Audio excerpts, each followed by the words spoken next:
Let's turn ice cream cones into the cutest reindeer cookies ever. Hi, I'm Leslie with Leslie's Cookies and Treats, and if you love decorating sugar cookies or you want to learn how, you're in the right place. Let's decorate together. So today I'm going to show you a different way to make the ice cream cone for this adorable Christmas in July cookie set. And if you want to make these along with me, all of the supplies are listed in the description. So I'm going to start out by outlining the triangle for the cone at the bottom of the cookie and flooding that in. I'm using a 15-second royal icing for both outlining and flooding in my cookie. And if you wiggle your piping bag as you're flooding, it will help the icing settle down, and you'll have less work to do with your scribe to settle the icing down. But you still need to take your scribe and look for any air bubbles and make sure you pop those, and you can fix your edge if you need to, like I'm doing here. And once you get the icing the way you like it, I'm using a parchment paper embossing sheet, and again, all of the supplies are listed in the description. I'm just going to put my cookie upside down on the sheet and gently press down. If anything comes out from underneath, just wipe it away with a damp paintbrush, and then you need to let it dry completely before you peel it up off of the parchment paper, and then you have this really neat design. If any of the icing does come out from over the edge, you could just use a zester tool and shave it away carefully. And once you have the edges the way you like them, just take a paintbrush and brush away any dust. And then we have this really neat pattern on our cone. And so now we'll start decorating the reindeer. I'm just going to put a dab of royal icing in the ears and then use a dampened paintbrush to flatten it out. And then we'll move up to piping the antlers. And I'm using the same 15-second royal icing for the antlers that I used for the cone. And once we get those all piped, we can use our scribe to help shape them and settle them down, and making sure that the icing gets all the way down to the cookie instead of sitting up on top of our lines so that we don't get any craters.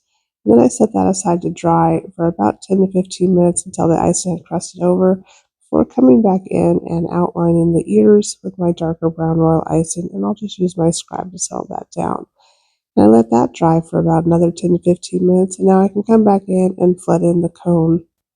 My brown royal icing is also in a 15-second consistency, and I'm using the same icing for outlining and for flooding. Then I'll use my scribe to settle that icing down and to help shape it just a little bit more. And then I set that aside to dry for another 10 to 15 minutes, and now I'm going to come back in and pipe in the snout, just making a big oval here and filling that in, and then I can use my scribe to shape the icing and to settle it down and pop any air bubbles. And once my icing is smooth and shaped the way I like it, I set it aside to dry again for another 10 to 15 minutes before coming back in and piping in the nose.